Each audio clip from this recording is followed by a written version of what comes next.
Halt, halt, halt! Dein Problem sind nicht die sozialen Medien. Dein Problem ist FOMO, the fear of missing out. Oder auf Deutsch, die Angst, etwas zu verpassen. Und weil das abgekürzt AIDS heißt und nicht so gut über die Lippen geht, bleiben wir auch hier bei FOMO. Und als Ursache für diese Angst, etwas zu verpassen, machen viele Leute, nicht nur in meinem Alter, die sozialen Medien dafür verantwortlich, dass wir auf Instagram glückliche Menschen sehen und dann mit unserem langweiligen, durchschnittlichen Leben vergleichen und uns natürlich dabei schlecht fühlen. Und dann sagen diese Menschen, Schuld sind die sozialen Medien. Und ich sage, das ist gequirlte Hühnerkacke.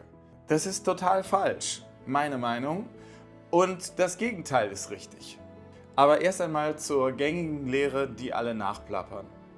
Auch intelligente Leute, denen man eigentlich eine eigene Meinung zutrauen sollte. Zum Beispiel sagt das Bayerische Forschungsinstitut für digitale Transformation in einer Studie, kaum ein halbes Jahr alt, Zitat, dass die Angst, etwas zu verpassen und die damit intensive anhaltende Nutzung von Social Media negative Emotionen verstärken und so das digitale Wohlbefinden verschlechtern können. Zitat Ende. Und da ist dieses Wort wieder Angst. Und ich werde noch viele Videos machen über den alten Affen Angst. Für Angst übrigens gibt es im Englischen auch ein Akronym. Wer kennt es? Wer hat das schon mal gehört? Fear, False Evidence Appearing Real. Also auf Deutsch so viel wie falsche Eindrücke, die real erscheinen. Aber das macht keinen Sinn, egal jetzt. Was bedeutet falsche Eindrücke, die real erscheinen, als Synonym für Angst? Ich erkläre euch das und dann muss niemand mehr Angst vor sozialen Medien haben. Meine These ist, nicht die sozialen Medien sind dein Problem, sondern deine Einstellung dazu. Früher, vor 100 Jahren oder vor 30 Jahren, wenn wir jetzt das Saarland oder die Eifel als Beispiel nehmen, haben die Menschen in abgeschlossenen Gemeinschaften gelebt. Auf dem Dorf und alle waren irgendwie gleich. Der Lebensweg war vorgezeichnet. Den Hof, das Geschäft des Vaters übernehmen. Träume waren nichts als Träume. Und dass die Bauerstochter den Prinzen oder den Fabrikanten heiratet, das war undenkbar, weil unmöglich. Und genauso war unvorstellbar, dass der Schusterjunge seinem Vater eine lange Nase dreht und in die große Stadt geht, anstatt den Laden zu übernehmen. In alten Zeiten, ja, es gab ganz wenige Ausnahmen. So wie mein Vorfahre François Jourdan, der vor 200 Jahren aus seinem Bergdorf am Mont Blanc auswanderte, um im Jahr 1818 eine Aachenerin zu heiraten und sich fortan Franz zu nennen. Chapeau! Ja, die Menschen damals auf dem Dorf haben sich diese Geschichten auch erzählt. Aber es blieben Einzelfälle. Und die blieben es auch noch, als Bücher und später das Kino und noch später das Fernsehen solche Geschichten brachten. Es blieb medial, es blieb fiktional. Es war nicht real. Niemand ist damals auf die Idee gekommen, diese Geschichten auf das richtige Leben zu übertragen. Und so blieben sie irreal. Zu weit weg, nicht nahbar. Und wenn wir nun auf diese Definition von Angst kommen, falsche Eindrücke, die real erscheinen, diese Geschichten erschienen uns nicht real. Also hatten wir auch keine Angst. Also hatten wir auch keine Angst, etwas zu verpassen und konnten mit unserem gemütlichen, durchschnittlichen Leben einfach so weitermachen. Über Generationen. Ja, das ist meine Theorie und das war Komfortzone pur. Diese Geschichten, in denen Menschen etwas aus sich machen, sich ins Neue, sich ins Unbekannte wagen, sie waren nicht real. Und keiner hat sie ernst genommen. Sie waren nicht real. Also hatte man die perfekte Ausrede, nichts weiter aus seinem Leben zu machen. Und jetzt vorspulen in die aktuelle Welt von heute. Plötzlich sehe ich auf Instagram irgendwelche Menschen, die anfangen, sich als dicke Nudel zu filmen und dann ins Gym gehen und den Fortschritt Tag für Tag dokumentieren. Und man sieht, wie dabei jeden Tag auch ihr Lächeln größer wird. Man sieht, wie sie glücklich sind, dass sie das schaffen, was sie sich vorgenommen haben. Und wie glücklich sie sind, das mit der Welt zu teilen. In der Welt von heute sehe ich Menschen, die alles tun, um die beste Version von sich selbst zu werden. Ich sehe Menschen, die sich aus einem alten Schrottauto ein Wohnmobil bauen und damit um die Welt fahren und sich die Kohle dafür nebenher irgendwo verdienen. Ich sehe Menschen, die einen YouTube-Kanal aufmachen und völlig glücklich von ihrem Hobby erzählen. Menschen, die total beseelt zeigen, wie sie seltene Pflanzen entdecken und retten. Meine Frau hat 100.000 Follower, weil sie auf Mallorca neue Restaurants zeigt. Und Leute sprechen sie auf der Straße an und bedanken sich. Gastronomen sind völlig glücklich, weil auf einmal die Kunden kommen. Das hat mich beflügelt, diesen Kanal hier zu machen und etwas von mir zu zeigen, was heraus will. Und wenn ich das nicht endlich gemacht hätte, würde ich mich wahrscheinlich irgendwann so richtig dreckig fühlen. Weil ich nicht das tue, was ich tun kann. Weil ich unter meinen Möglichkeiten bleibe. Aber halt, wären dafür die sozialen Medien verantwortlich? Wäre es die Schuld meiner Frau? Da gebt ihr mir jetzt wohl recht. Das ist gequirlte Hühnerkacke. Das ist nicht wahr und das Gegenteil ist der Fall. Es ist ja wohl meine Angst, die mir diktiert, etwas besser nicht zu machen. Und ich kann das Ganze sehr schnell ändern, indem ich es mache. Oder mich eben klar entscheide, es nicht zu machen. Ich beispielsweise entscheide mich bewusst und klar gegen Bitcoin und gegen das Sammeln teurer Uhren. Es ist nicht meins, ich verstehe es nicht, aber ich gönne jedem die Freude daran. Und wenn ich auf sozialen Medien Videos über Ayahuasca-Retreats sehe, dann ist das vielleicht interessant, aber ich werde mich trotzdem nicht damit vergleichen und denken, dass ich da wahnsinnig was verpasse, wenn ich mich da nicht anmelde. Ich habe auf viele Sachen wirklich keinen Bock. Und das andere, das würde mich vielleicht schon interessieren, wie eine Fluglizenz zu bekommen, aber ich entscheide mich dagegen, weil für mich andere Dinge momentan wichtiger sind. Nicht alles, was ich machen könnte, muss ich auch machen.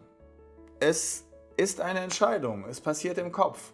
Ich habe glücklicherweise den freien Willen, mich dazu entscheiden oder eben dagegen. Es passiert in meinem Kopf oder in meinem Herzen, aber nicht in den sozialen Medien. Noch ein Beispiel. Durch die Technik haben wir jetzt die Möglichkeit, Homeoffice zu machen. Im Jahr 2017, als ich nach Mallorca gezogen bin, gab es das noch nicht. Da musste ich dann immer hin und her pendeln auf meine Projekte. Jetzt geht das und das gibt vielen Menschen die Freiheit, auch irgendwo hinzuziehen und von da aus zu arbeiten. Wenn du das willst, kannst auch du nach Mallorca ziehen. Was hält dich zurück? Deine Einstellung, deine Glaubenssätze, dass das nicht geht. Und ich will damit überhaupt gar nicht behaupten, dass 95% der Menschen von Mallorca aus arbeiten könnten.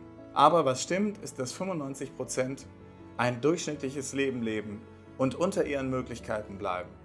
Den Möglichkeiten, die ihnen durch soziale Medien überhaupt erst bewusst werden. Denn während man im Fernsehen nur von einer Handvoll Auswanderer sieht, die sich darüber hinaus auch noch so tollpatschig und dumm verhalten, siehst du auf sozialen Medien, dass ganz normale Menschen wie du und ich sich woanders ein neues Zuhause suchen. Und sie im Gegensatz zu den Fernsehleidensgenossen auch noch dabei glücklich werden. Ich fasse zusammen. Früher hatten wir wenig bis sogar keine Optionen, unser Leben von jetzt auf gleich grundlegend zu ändern. Jetzt haben wir diese Optionen und wir sehen sie dank der sozialen Medien. Und das stellt uns erstmals vor die Entscheidung, machen wir was aus diesen Möglichkeiten oder lassen wir es bleiben? Und um das ganz klar zu sagen, Social Media macht dich nicht depressiv. Es verstärkt höchstens das, was schon da ist. Wenn du innerlich stabil bist, also einen klaren inneren Kompass hast, dann wird Social Media dich inspirieren.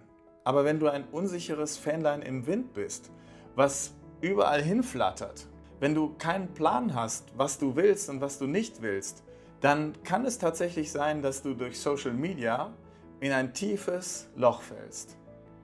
Und passt auf, das ist eine gute Nachricht. Denn je schneller, je tiefer du in ein Loch fällst, desto eher wirst du dir bewusst, dass du etwas ändern musst. Es liegt also, wie immer, an dir. Also, was kannst du jetzt tun, um bewusster mit sozialen Medien umzugehen und FOMO gar nicht erst aufkommen zu lassen? Erstens, du magst Angeber Justus mit seinen Uhren nicht? Dann einfach weiter scrollen und entfolgen. Es ist deine Zeit nicht wert. Scroll einfach weiter und vor allen Dingen interagiere auch nicht mit dem Kram. Schreib keine blöden Kommentare, diskutiere da nicht mit anderen drüber, zeig das nicht herum, mach das nicht zur Zielscheibe deines Frusts, sondern vermeide das einfach. Konzentriere dich einfach auf andere Dinge. Zweitens, lächle über sinnfreien Content wie ein weiser alter Mann. Schau dir Dinge, die du so empfindest, dass sie unter deinem Niveau sind, einfach mit den gütigen Augen eines Großvaters an, der seinen pubertierenden Enkeln beim Gespräch mit deren Freunden zuhört. Ach, sieh an, schon wieder Dubai. Da muss es aber gerade heiß sein. Schöner Backflip, das tat wahrscheinlich weh. Nimm es einfach nicht so ernst, lass es nicht so an dich heran. Und drittens, lass dich inspirieren.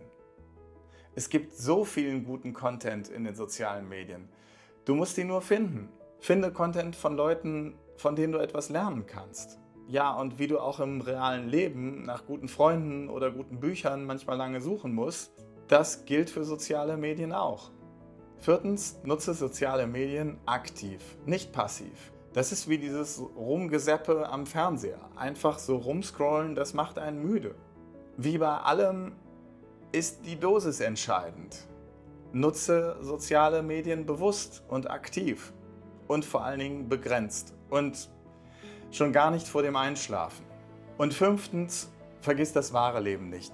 Die Natur ist größer als der größte Bildschirm.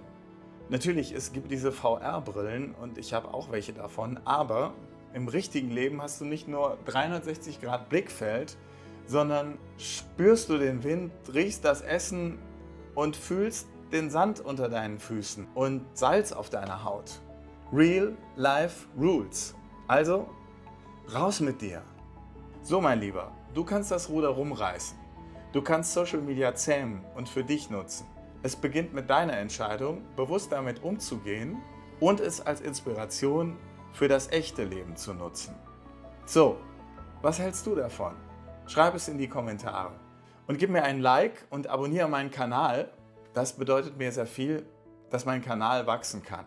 Und wenn du magst, hier ist noch ein interessantes Video für dich. Für heute wünsche ich dir von Herzen, du schaffst das.